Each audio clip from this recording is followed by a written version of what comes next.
अवतार the legend episode 106। कहानी अब आगे। हरिरामपुर सुबह का समय। कहानी की शुरुआत में हम देखते हैं कि डाकू वगैरह के सभी लोग गांव के सभी घरों में घुसकर मनचाहा चीज उठाकर अपने अपने घोड़ों पर लाद रहे थे। वहां वेद जी मोहन ये नहीं चाहते थे कि डाकू दल उनके घर के अंदर घुसें, इसीलिए वो अपने महीने के सभी जमा पूंजी को वगैरह के आगे एक भगवा रंग की पोटली में भरकर रख देते हैं, जिसे देखकर डाकू वगैरह का वेद जी के ऊपर थोड़ा शक होता है और जिससे वो उनके घर की ओर देखकर मुस्कुराते हुए उनसे कहता है, वगैरह तो ये बात है। ये सुनकर वेद जी हैरान भरे नजरों में उसे कहते हैं, वेद जी मोहन क्या हुआ वगैरह, क्या तुम्हें और मुद्राएं चाहिए? ये सुनकर वगैरह मुस्कुराते हुए वेद जी से कहता है, वगैरह बात ये नहीं है वेद जी, बात ये है कि कल जो हमें एक मुद्रा देने के लिए गुस्सा करता था, आज वो इंसान हमें इतने सारे मुद्राएं दे रहा है और वो भी हंसते हुए, ना जी ना, मुझे तो लगता है दाल में कुछ तो काला है। ये कह वगैरह उनके घर की तरफ बढ़ने लगता है, जिससे वेद जी उसके सामने आकर उसे कहते हैं, वेद जी मोहन, अरे वगैरह तुम क्यों तकलीफ उठा रहे हो, तुम्हें जो भी चाहिए मैं तुम्हें दूंगा। ये सुनकर वगैरह अचानक मुस्कुराते हुए वेद जी के गले के पास अपना तलवार रखकर उनसे कहता है, वगैरह देखिए वेद जी, हम आपके उम्र के लिए आपको जिंदा छोड़ रहे हैं, क्योंकि अगर आप मरे तो पास के 3 गांव को जड़ी बूटी कौन भेजेगा, तो दया करके हमारे रास्ते से हट जाए, क्योंकि मुझे लगता है कि आप कुछ तो छुपा रहे हैं हमसे। ये सुनकर वेद जी थोड़े डर जाते हैं और वगैरह के आगे से हट जाते हैं, जिससे वगैरह मुस्कुराते हुए उनके घर की ओर जाने लगता है। तभी वहां घर के अंदर से अनन्या बाहर आती है, जिसे देखकर वगैरह अनन्या को ऊपर से नीचे की तरफ बड़े ध्यान से घूरने लगता है और धीरे धीरे उसके पास जाने लगता है। वहां वगैरह को ऐसे अपने पास आते देख अनन्या मन ही मन गुस्से में आग बबूला हो चुकी थी। तभी वगैरह अनन्या के पास आकर उसे सूंघने लगता है और मुस्कुराते हुए उसे कहता है, वगैरह हल्दी और चंदन तुम इन्हीं 2 चीजों को लगाकर नहाती हो ना अनन्या? ये कहकर वगैरह अनन्या के और नजदीक आकर हंसते हुए उसे कहता है, वगैरह हा हा, क्या बात है अनन्या, पता है पिछले महीने जब हम यहाँ आए थे तो तुम कुछ और देख रही थी और आज कुछ और देख रही हो।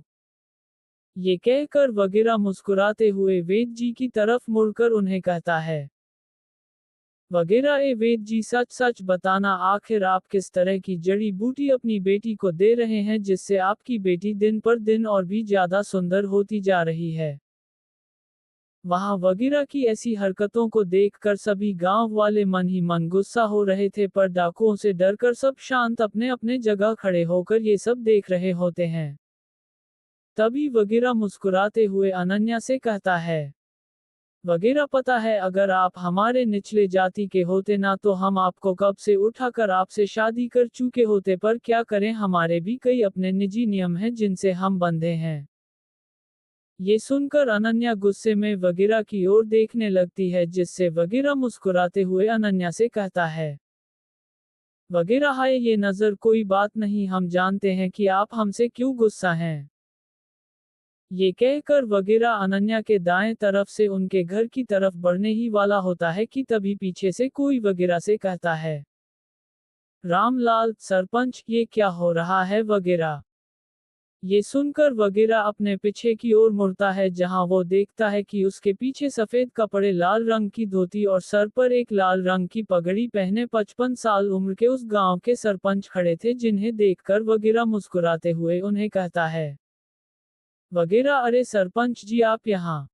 ये सुनकर सरपंच रामलाल जी आगे आकर वगैरह से कहते हैं, सरपंच रामलाल, हाँ वगैरह, हमने तुम्हारे साथ एक सौदा किया था कि हम प्रति महीने हमसे जितना हो सके तुम्हें स्वर्ण मुद्राएं देंगे और साथ ही कुछ घरों के सामान भी तुम्हें देंगे, पर ये सौदा नहीं हुआ था कि तुम इस तरह सबके घर के अंदर घुसा करो। ये सुनकर वगैरह थोड़े हंसते हुए सरपंच रामलाल जी की ओर आने लगता है और उन्हें कहता है, वगैरह देखिए सरपंच जी, हम यहाँ अपना काम ही कर रहे हैं और बात अगर इस घर की तो मुझे लगता है कि वेद जी अपने घर में कुछ तो छुपा रहे हैं। ये सुनकर सरपंच रामलाल जी निडर भरे अंदाज में उसे कहते हैं, सरपंच रामलाल, मुझे पता है कि तुम किस तरह से काम करते हो, पर मुझे पता है कि तुम्हारे कुछ निजी नियम हैं, जिसमें यह है कि तुम किसी के घर के अंदर नहीं घुसोगे जब तक उस घर के मालिक की अनुमति ना हो, और बात अगर उस घर में घुसने की, तो अभी हाल ही में वेद जी ने अपने घर की शुद्धिकरण किया है, तो वो नहीं चाहते कि उनके घर के अंदर कोई बुरी शक्ति प्रवेश करे। ये सुनकर वगैरह मुस्कुराते हुए सरपंच रामलाल जी के पास आकर उनसे कहता है, वगैरह सच कहूं तो आप बिल्कुल अपने बेटे की तरह ही हैं सरपंच जी। ये सुन सरपंच रामलाल जी वगैरह के आंखों में आंखें डालकर उसे कहते हैं, सरपंच रामलाल, हाँ, क्योंकि मैं उसी का पिता हूँ। ये सुनकर वगैरह हंसते हुए अपने घोड़े के ऊपर बैठकर अपने साथी डाकुओं से कहता है, वगैरह चलो यहाँ से चलो, हमें आगे और भी गांव से खजाना लेना है, चलो। ये सुनकर उसके साथ उसके सभी साथी डाकू वहां से घोड़े पर बैठकर वहां उस गांव से जाने लगते हैं। अवतार द लेजेंड एपिसोड 107। कहानी अब आगे। चंद्रपुर साम्राज्य। सुबह का समय। कहानी की शुरुआत में हम देखते हैं कि राज्य के सामने वाले पेड़ के पास पूरा राज्य ध्रुवा को आखिरी बार देखने आया था। तभी जिस शव को सब ध्रुवा का शव समझ रहे हैं, उस शव को सभी सैनिक अपने कंधों पर उठाकर उसे लकड़ी की अर्थी के ऊपर लेटा देते हैं। वहां नंदिनी के आंखों को देखकर ये बात साफ तौर पर पता चल रहा था कि वो ध्रुवा के मौत से वो इतनी रो चुकी थी कि उसके आंखों से निकलते हुए आंसू अब पूरी तरह से सूखकर उसके गाल और आंखों में लग चुके थे। वहां तक्ष भी एक सफेद पोशाक पहने उस जगह आया था। तभी वो सभी के आंखों में ध्रुवा के लिए आंसू देखकर वो मन ही मन कहता है, तक्षराज देखो, ध्रुवा देखो, तुम्हारे लिए पूरा राज्य कैसे आज रो रहा है। अगर तुमने मुझे उस रात हाँ कह दिया होता तो आज तुम उन सबके पास होते जो आज तुम्हारे लिए यहाँ आए हैं, बस तुम्हें आखिरी बार देखने। वहां महाराज वीरेंद्र ध्रुवा के शव की ओर देखकर मन ही मन गुस्से में कहते हैं, महाराज वीरेंद्र, आखिर आखिर ये कैसे हो सकता है। तभी महाराज वीरेंद्र ध्रुवा के उन कारनामों को याद करते हैं जब ध्रुवा ने काशी महादेव के सेना को अकेले पीछे खदेड़ा था, और साथ ही उन लम्हों को याद करते हैं जब ध्रुवा एक शेर की भांति रणभूमि में अपने सामने वाले हजारों तादाद में आते हुए सैनिकों को अकेले मौत के घाट उतार देना। ऐसे अनगिनत यादों को याद करके वो मन ही मन कहते हैं, महाराज वीरेंद्र, आखिर ये कैसे हो सकता है कि ध्रुवा जैसे योद्धा को बस कुछ जंगली शेर मार गिराए। मुझे अब भी याद है कि वो कभी किसी के आगे झुकता नहीं था और ना ही उसे कोई मार पाता था, तो आखिर ऐसा क्या हुआ जिससे ध्रुवा बस उन मामूली शेरों के हाथों मारा गया। ये कहकर महाराज वीरेंद्र मन ही मन कुछ सोचकर डरते हुए कहते हैं, महाराज वीरेंद्र, अगर मैं इस घटना के दूसरे पहलू से देखूं तो कहीं ये कोई साजिश तो नहीं।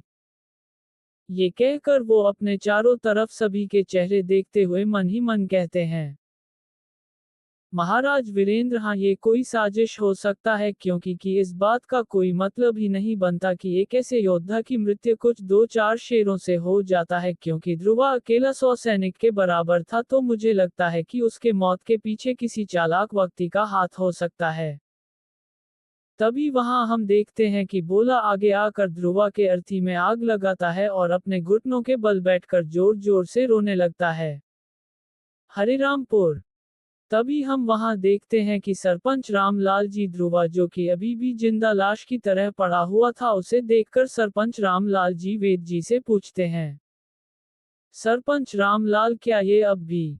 ये सुनकर वेद जी सरपंच रामलाल जी से कहते हैं, वेद जी, मोहन जी, सरपंच जी, ये अब भी जिंदा है, इसके सांसें और दिल की धड़कन अब भी चल रही है।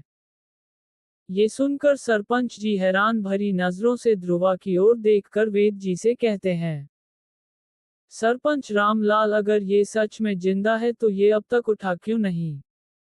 ये सुनकर वेद जी सरपंच जी की ओर देखकर उन्हें कहते हैं, वेद जी, मोहन, इसका कारण है इसके सर के पीछे के भाग में लगी ये चोट, जो कि इतनी गहरी है जिससे इसके दिमाग की नसें इसे उठने ही नहीं दे रहा है। ये सुनकर सरपंच रामलाल जी थोड़े डर के भाव से वेद जी से कहते हैं, सरपंच रामलाल, अगर देखा जाए तो ये करीब 3 दिन से ऐसे ही पड़ा हुआ है, मतलब इसने इन्हीं कुछ दिनों में कुछ भी नहीं खाया है, जिसके कारण से अगर तभी अचानक वेद जी सरपंच रामलाल जी को बीच में ही रोककर उन्हें कहते हैं, वेद जी मोहन, जिसके कारण ये आदमी बहुत जल्द मर जाएगा। ये सुनकर सरपंच जी डरते हुए वेद जी से कहते हैं, सरपंच रामलाल, ऐसा मत बोलिए वेद जी, इसका कोई तो उपाय होगा ना। ये सुनकर वेद जी सरपंच जी की ओर देखकर उन्हें कहते हैं, वेद जी मोहन, एक उपाय है, और वो है अगर ये होश में आ जाए तो, क्योंकि बिना होश के ये जिंदा लाश से कोई कम नहीं है। ये सुनकर सरपंच रामलाल जी अपने दोनों हाथ जोड़कर भगवान से प्रार्थना करते हैं, सरपंच रामलाल, भगवान करे कि ये लड़का जैसे भी हो ठीक हो जाए। ये कहकर सरपंच जी वेद जी को कुछ स्वर्ण मुद्राएं देकर उन्हें कहते हैं, सरपंच रामलाल, वेद जी ये मुद्राएं अपने पास रखिए, मैं चाहता हूं कि आप इसकी जैसे भी हो चिकित्सा करें, चाहे इसके लिए कितनी भी कीमत चुकानी पड़े, मैं आपको दूंगा, बस ये लड़का ठीक हो जाना चाहिए बस। ये सुनकर वेद जी सरपंच जी से वो सभी मुद्राएं लेकर उन्हें कहते हैं, वेद जी मोहन, वैसे मैं भी यही चाहता हूं कि ये लड़का ठीक हो जाए, क्योंकि आखिरकार ये है तो हमारे गांव के एक अतिथि ना। ये सुनकर सरपंच जी अपने हाथ जोड़कर भगवान से प्रार्थना करते हैं और वहां से अपने घर की ओर जाने लगते हैं। वहां वेद जी भी इसके बाद अपने पोटली में कुछ जड़ी बूटी रखते हैं और वहां से कहीं और जाने लगते हैं। तभी हम वहां देखते हैं कि अनन्या वेद जी और सरपंच जी की बातों को उस कक्ष के बाहर खड़ी होकर सुन रही थी। तभी उसके पिता यानी कि वेद जी के वहां से जाने के बाद अनन्या उस कक्ष के अंदर जाती है और ध्रुवा के पास बैठकर उसके सर को अपने कोमल हाथों से छूने लगती है और उसे कहती है, अनन्या, तुम बहुत जल्द ठीक हो जाओगे। अवतार द लेजेंड एपिसोड 108। कहानी अब आगे। चंद्रपुर साम्राज्य, सुबह का समय। कहानी की शुरुआत में हम देखते हैं कि राजमहल में नंदिनी एक सफेद साड़ी पहने, विधवा वाली साड़ी, अपने कक्ष के खिड़की के पास बैठकर अब भी ध्रुवा को याद कर रही थी। उन यादों में वो ध्रुवा की हंसी, ध्रुवा की बातें और ध्रुवा के साथ बिताए हुए हर वो पलों को याद करते हुए नंदिनी मन ही मन रोने लगती है। वहां हम देखते हैं कि मीना अपने हाथों में एक लाल कपड़ों से ढकी हुई एक थाली पकड़े उस कक्ष के अंदर प्रवेश करती है। तभी मीना अपने हाथों में पकड़ी उस थाली के ऊपर से उस लाल कपड़े को उठाते हुए नंदिनी के पास आकर बिना किसी चेहरे के भाव से उसे कहती है, मीना, नंदिनी, दया करके कुछ खा लीजिए, कल से आपने एक दाना चावल भी नहीं खाया है, दया करके कुछ तो खा लीजिए। ये सुनकर भी नंदिनी वैसी ही बैठकर खिड़की की ओर देख रही थी जैसे उसने मीना की कोई बात ना सुनी हो। तभी कक्ष के अंदर ध्रुवा की मां कल्याणी आती हैं और मीना के हाथों में फलों से भरी हुई थाली देखकर मीना से पूछती हैं, कल्याणी, क्या हुआ मीना, क्या नंदिनी ने अभी तक कुछ भी नहीं खाया? ये सुनकर मीना अपने सिर को हिलाती हुई कल्याणी को ना कहने का इशारा देता है। ये जानकर कल्याणी नंदिनी के पास बैठकर दुख भरे भाव से उसे कहती हैं, कल्याणी, ऐसे कैसे चलेगा नंदिनी, तुमने लगभग 3-4 दिन से कुछ नहीं खाया है, अगर इसी तरह चलता रहा तो तुम्हारी तबीयत खराब हो जाएगी मेरी बच्ची। ये सुनकर नंदिनी अपने नजरों को कल्याणी की तरफ करती है कि तभी उसके आंखों से आंसू निकलने लगती है और वो कल्याणी के कंधों पर अपना सिर रखकर फूट फूट कर रोती हुई उनसे कहती है, नंदिनी, आखिर क्यों माँ, आखिर क्यों, आखिर मेरे साथ ही ऐसा क्यों हुआ? तभी नंदिनी को ऐसे रोती देख मीना भी रोती हुई उस कमरे से बाहर चली जाती है। वहां कल्याणी नंदिनी को ऐसी रोती हुई देख खुद को संभालती हुई नंदिनी से कहती हैं, कल्याणी ना मेरी बच्ची, ना सब ठीक हो जाएगा। ये सुनकर नंदिनी और भी ज्यादा रोती हुई कल्याणी से कहती है, नंदिनी, आखिर मेरे ही साथ ऐसा क्यों होता है माँ, ध्रुवा ने मुझसे वादा किया था कि वो मेरा जिंदगी भर साथ निभाएगा। ये सुनकर कल्याणी नंदिनी के आंखों में से निकलते हुए आंसुओं को पोंछकर उसे कहती है, कल्याणी मैं सब समझती हूँ नंदिनी, पर अब हम कुछ भी नहीं कर सकते क्योंकि वो हम सबको छोड़कर जा चुका है। ये सुनकर नंदिनी गुस्से में कल्याणी से कहती है, नंदिनी ऐसी बात नहीं है माँ, वो अब भी जिंदा हैं। ये सुनकर कल्याणी हैरान भरी नजरों में नंदिनी की ओर देखकर उसे पूछती हैं, कल्याणी ये क्या कह रही हो बेटी? ये सुनकर नंदिनी अपने आंखों में से निकलते हुए आंसुओं को पोंछकर कल्याणी से कहती हैं, नंदिनी वो जिंदा है क्योंकि मैं अब भी उसके सांसों को महसूस कर सकती हूँ, उसके दिल की धड़कन की आवाज अब भी मुझे सुनाई दे रही है, पर वो कहाँ है ये मैं नहीं जान पा रही हूँ। तभी कल्याणी ये सुनकर नंदिनी से कहती है, कल्याणी मैं जानती हूँ कि तुम्हारे साथ अब क्या रहा होगा, तुम्हें हर तरफ ध्रुवा ही दिख रहा होगा, पर ये सब कुछ एक वहम है। ये सुनकर नंदिनी कल्याणी से कहती है, नंदिनी ये कोई वहम नहीं है माँ, वो जिंदा हैं। ये कहकर नंदिनी रोती हुई उस कमरे से बाहर चली जाती है। हरिरामपुर।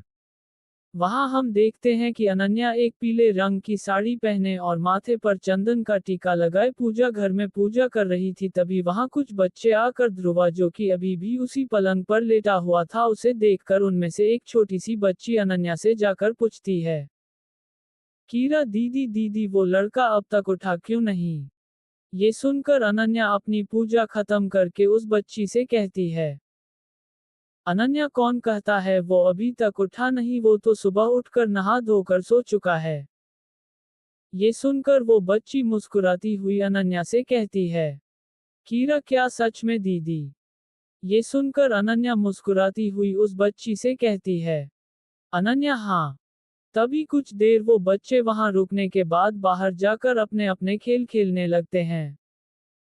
उन बच्चों के जाने के बाद अनन्या ध्रुवा, जो कि लाश की तरह पलंग पर लेटा हुआ है, उसके पास आकर वो बैठती है और ध्रुवा से कहती है, अनन्या मुझे पता नहीं कि तुम मुझे सुन पा रहे हो या नहीं, पर फिर भी कुछ बातें मैं तुमसे कहना चाहती हूँ। तभी अनन्या मुस्कुराती हुई ध्रुवा से कहती है, अनन्या मेरा नाम अनन्या है, मेरे पिता इस गांव के वेद हैं, जो कि तुम्हें भी ठीक करने में लगे हुए हैं। जितना भी मुझे पता है दिन पर दिन तुम्हारी हालत और भी ज्यादा खराब हो रही है। मेरे पिता के कहे अनुसार अगर तुम और 3-4 दिन ऐसे ही पड़े रहे तो तुम मारे जाओगे। ये कहकर अनन्या एक गहरी सांस छोड़ती हुई ध्रुवा की तरफ देखती है और दुख भरे भाव से उसे कहती है, अनन्या पता है मैं तुम्हें ये सब क्यों कह रही हूँ, क्योंकि तुम में मैं किसी और को देख पा रही हूँ, जो कि कभी मेरे लिए एक खास इंसान हुआ करता था, पर आज वो मेरे साथ नहीं है। पर मैं हमेशा ये सोचती हूँ कि कहीं कुछ ऐसा हो जाए जिससे वो फिर से वापस आ जाए, चाहे मेरे लिए या फिर हमारे लिए, पर वो वापस आ जाए। ये कहकर अनन्या ध्रुवा के और नजदीक आकर उसे कहती है, अनन्या देखो, मुझे या फिर हमारे गांव वालों को कोई फर्क नहीं पड़ेगा कि तुम बचते हो या फिर मर जाते हो, क्योंकि तुम हमारे लिए कुछ भी नहीं हो। पर मैं बस इतना तुमसे कहना चाहती हूँ कि तुम बचो उनके लिए जो अब भी तुम्हारे इंतजार में हैं, उठो उनके लिए जो अब भी तुम्हारा इंतजार कर रहे हैं कि कब तुम उनके पास जाओ, उठो उनके लिए जो अब भी तुमसे प्यार करते हैं। ये कहकर अनन्या वहां से चली जाती है। पर हम देख पाते हैं कि ध्रुवा के हथेली के उंगलियों में थोड़ी हलचल होती है। चंद्रपुर साम्राज्य। तभी वहां हम देख पाते हैं कि अचानक नंदिनी को कुछ महसूस होता है, जिससे वो कहती है, नंदिनी तुम कहाँ हो ध्रुवा? अवतार द लेजेंड एपिसोड 109। कहानी अब आगे। हरिरामपुर दोपहर का समय। कहानी की शुरुआत में हम देखते हैं कि हरिरामपुर में अभी दोपहर का समय था और ऊपर आसमान में बादल छाए थे।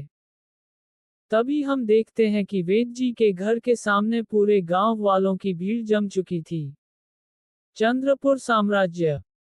वहां हम देखते हैं कि एक रथ राजमहल के आगे आकर रुकती है, जिसमें से राजकुमार प्रताप उस रथ पर से उतरकर राजमहल के भीतर प्रवेश करने लगते हैं, पर दो पहरेदार उनके आगे आकर उन्हें अपने भाले दिखाकर कहते हैं, पहरेदार कौन है आप? अगर आपको महल के अंदर जाना है तो आपको महाराज से अनुमति लेनी होगी। ये सुनकर राजकुमार प्रताप अपने सामने खड़े उन दो पहरेदारों को गुस्से भरी नजरों से देखने लगते हैं। तभी अचानक वो दो पहरेदार उड़ते हुए महल के भीतर आकर गिरते हैं, जिसे देखकर वहां खड़े सभी सैनिक राजकुमार प्रताप की ओर जाने लगते हैं, पर राजकुमार प्रताप हर सैनिक को हराते हुए आगे बढ़ने लगते हैं। तभी एक सैनिक को वो नीचे गिराकर उसके मुंह पर एक मुक्का मारने वाले ही होते हैं कि तभी राजकुमार रुद्र आकर उनके दाएं हाथ को पकड़कर उन्हें गुस्से भरी नजरों में कहते हैं, रुद्र आपकी हिम्मत कैसे हुई यहाँ इस राजमहल के भीतर आकर ये सब करने की। ये कहकर राजकुमार रुद्र प्रताप को पीछे की तरफ धकेल देते हैं, जिसके बाद राजकुमार प्रताप और भी ज्यादा गुस्से में राजकुमार रुद्र की तरफ बढ़ने लगते हैं। वहां हम देखते हैं कि नंदिनी अपने कमरे में बैठकर अब भी ध्रुवा को याद कर रही थी। तभी वहां दौड़ती हुई मीना आकर नंदिनी से डरती हुई कहती है, मीना नंदिनी जल्दी चलिए, वहां राजकुमार प्रताप महल में आकर सब तोड़ फोड़ कर रहे हैं। ये सुनकर भी वहां नंदिनी मीना की कई बातों को अनसुना कर ध्रुवा के बारे में सोचने लगती है। वहां हम देखते हैं कि राजकुमार प्रताप और राजकुमार रुद्र दोनों एक दूसरे से लड़ रहे थे। तभी राजकुमार रुद्र प्रताप के पेट में एक ऐसा मुक्का मरते हैं जिससे राजकुमार प्रताप दूर जाकर एक बड़े से लकड़ी के बक्से में जाकर गिरते हैं। तभी वहां खुद को एक मामूली बक्से में गिरा हुआ देख राजकुमार प्रताप गुस्से में रुद्र की तरफ जाने लगते हैं। ये देखकर रुद्र भी राजकुमार प्रताप की ओर तेजी से जाने लगता है, पर तभी वो दोनों वहां और भी ज्यादा लड़ पाते। वहां महाराज वीरेंद्र आकर चिल्लाकर उन दोनों से कहते हैं, महाराज वीरेंद्र क्या हो रहा इधर। ये सुनकर वो दोनों अचानक रुक जाते हैं। तभी महाराज वीरेंद्र हैरान भरी नजरों से राजकुमार प्रताप से कहते हैं, महाराज वीरेंद्र, राजकुमार प्रताप आप यहाँ। ये सुनकर राजकुमार प्रताप महाराज वीरेंद्र से गुस्से भरी नजरों में कहते हैं, प्रताप देखिए महाराज, मैं यहाँ कोई नाटक करने नहीं आया हूँ, बल्कि मैं नंदिनी को यहाँ से ले जाने आया हूँ, इसीलिए जय नंदिनी को यहाँ बुलाए।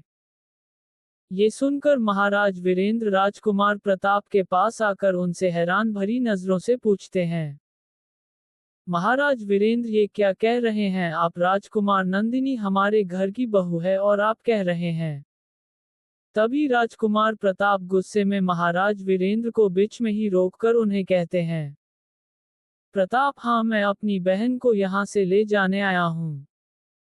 ये कहकर राजकुमार प्रताप भावुक होकर महाराज वीरेंद्र से कहते हैं, प्रताप हमने जब आपको हमारी राजकुमारी दी तो आपने कहा था कि मेरी बहन इस राज्य में रानी की तरह रहेगी, पर क्या हुआ महाराज, आज मेरी बहन विधवा हो गई है, उसके माथे पर से सिंदूर मिट गई है। तभी महाराज वीरेंद्र भी दुख भरे भाव से राजकुमार प्रताप से कहते हैं, महाराज वीरेंद्र देखिए राजकुमार, मैं समझता हूँ कि आपके ऊपर अभी क्या बीत रही है, पर देखा जाए तो खोने की अगर बात हो तो खोया तो हमने ही है ना, हमने हमारे छोटे बेटे को खोया है, क्या आपको ये नहीं दिख रहा है। ये सुनकर राजकुमार प्रताप कुछ और कह पाते वहां नंदिनी मीना के साथ पहुंचकर हैरान भरे स्वर में राजकुमार प्रताप से पूछती है, नंदिनी भ्राताश्री आप यहाँ। तभी राजकुमार प्रताप ये सुनकर जब अपनी बहन नंदिनी की ओर देखते हैं वो पूरी तरह से चौंक जाते हैं, क्योंकि एक ऐसा वक्त था जब उसी बहन के लिए वो कभी पूरे साम्राज्य के दुकानों से सारे आभूषण खरीद लाते थे, पर आज उसी बहन के बदन में केवल सफेद रंग की साड़ी थी जिसे वो अपनी जिंदगी भर पहनेगी। ये सोचकर राजकुमार प्रताप रोते हुए नंदिनी के पास आते हैं और उसे कहते हैं, प्रताप ये क्या हुआ बहना, मैंने मेरे जीवन भर में कभी भी ये नहीं सोचा था कि कभी मैं तुझे इस रूप में देखूंगा। ये कहकर राजकुमार प्रताप नंदिनी के दोनों हाथों के हथेली को अपने दोनों हाथों के हथेली के ऊपर रखकर रोने लगते हैं और कहते हैं, प्रताप मैं नहीं चाहता कि तू यहाँ अकेली रहे, चल मेरे साथ अपने घर, अब से तू हमारे साथ रहेगी, चल मेरे साथ। ये सुनकर नंदिनी राजकुमार प्रताप से कहती है, नंदिनी नहीं भ्राताश्री। ये सुनकर राजकुमार प्रताप हैरान भरी नजरों से नंदिनी की तरफ देखकर कहते हैं, प्रताप क्या, पर क्यों। ये सुनकर नंदिनी मुस्कुराती हुई राजकुमार प्रताप से कहती है, नंदिनी अब से यही मेरा घर है। ये सुनकर राजकुमार प्रताप थोड़े गुस्से में नंदिनी से कहते हैं, प्रताप, तू पागल तो नहीं हो गई नंदिनी? आखिर यहाँ कौन है जिसे तू अपना कह सकती है? ये सुनकर नंदिनी अपने हथेली को राजकुमार प्रताप के हथेली से उठाकर उन्हें कहती है, नंदिनी, यहाँ मेरी सासुमाँ है, मेरे ससुर हैं, एक भाई है और एक बड़ा परिवार है जिसे मैं कभी भी छोड़ नहीं सकती। भले ही ध्रुवा मेरे पास ना हो पर मैं उसकी यादों के सहारे जिंदा रह सकती हूँ। ये सुनकर राजकुमार प्रताप नंदिनी से बिना कुछ कहे धीरे धीरे उस राजमहल से बाहर निकलकर अपने घोड़े पर बैठकर वहां से चले जाते हैं। तभी हम देखते हैं कि नंदिनी अपने आंखों में आंसू भरे राजकुमार प्रताप को अपने घोड़े पर बैठ वहां से दूर जाता हुआ देखती हैं। हरिरामपुर। वहां हम देखते हैं कि वेद जी के घर के सामने सभी गांव वालों की भीड़ जम चुकी थी। हर तरफ लोग ध्रुवा के बारे में बात कर रहे थे। पर तभी हम दिखाते हैं कि ध्रुवा, जो कि एक लाश की भांति उस पलंग के ऊपर सोया था, अचानक वो अपनी आंखें खोलता है। अवतार द लेजेंड एपिसोड 110। याददाश्त। कहानी अब आगे। हरिरामपुर सुबह का समय। कहानी की शुरुआत में हम देखते हैं कि वेद जी के घर के सामने खड़े लोग एक दूसरे से कुछ बातें कर रहे थे। तभी उनमें से एक आदमी अपने पास खड़े एक आदमी से पूछता है, नारायण, क्या हुआ सूरज भाई, यहाँ इतनी भीड़ क्यों है? ये सुनकर वो आदमी उससे कहता है, सूरज, अब क्या कहूँ नारायण, बात यह है कि जो आदमी हमें हमारे गांव के पास के ही बहती नदी में अधमरे हालत में मिला वो आज होश में आ रहा है। ये सुनकर नारायण हैरान भरी नजरों से सूरज की ओर देखकर उसे कहता है, नारायण, अगर उस आदमी को सच में होश आ गया तो ये कोई चमत्कार से कम नहीं होगा कि एक मरता हुआ इंसान हमारे गांव में ही जिंदा हो गया। तभी वहां हम देखते हैं कि ध्रुवा धीरे धीरे अपनी आंखें खोलता है और अपने आसपास देखकर धीरे धीरे वहां से उठने लगता है। तभी एक गांव वाला बाहर जाकर सभी बाहर खड़े लोगों से चिल्लाते हुए कहता है, गुरु गांव वालों, उसे होश आ चुका है। ये सुनकर ही सभी के चेहरे पर एक हल्की सी मुस्कान छा जाती है और सभी धीरे धीरे कर उस घर के भीतर जाने लगते हैं। वहां हम देखते हैं कि घर के अंदर वाले सभी लोग खुश होकर ध्रुवा की ओर देखते हैं। वहां अनन्या भी ध्रुवा के ओर देखकर मुस्कुरा रही थी। तभी ध्रुवा भी धीरे धीरे अपने आसपास खड़े लोगों को जरा ध्यान से देखकर उन सभी से पूछता है, आर्या, आप सभी कौन हैं और मैं कहाँ हूँ? तभी हम देखते हैं कि सरपंच रामलाल जी के घर में उनकी पत्नी रीमा देवी यहाँ वहाँ किसी को ढूंढ रही थी। तभी वहाँ वो रसोई घर में अपने एक नौकर के पास आकर उनसे पूछती हैं, रीमा देवी, ये सुनो, क्या तुम्हें पता है कि सरपंच जी आज सुबह सुबह कहाँ गए हैं? ये सुनकर वो नौकर रीमा देवी से कहता है, दिनेश मालकिन, हमारे मालिक वेद जी के घर गए हैं कुछ जरूरी काम से। ये सुनकर रीमा देवी हैरान भरी नजरों से दिनेश नौकर की ओर देखकर उसे पूछती हैं, रीमा देवी, क्या आखिर ऐसा कौन सा काम आ गया जिससे उन्हें वेद जी के घर जाना पड़ रहा है? ये सुनकर दिनेश मुस्कुराते हुई रीमा देवी से कहता है, दिनेश, वो बात यह है कि मालकिन, हमारे गांव के पास ही एक नदी से किसी लड़के की लाश मिली थी पर बाद में पता चला कि वो लड़का जिंदा है और आज वो लड़का होश में आ रहा है। ये सुनकर रीमा देवी कुछ सोचती हैं और अचानक अपनी नंगे पांव के जरिए वहां से वेद जी के घर की ओर जाने लगती हैं।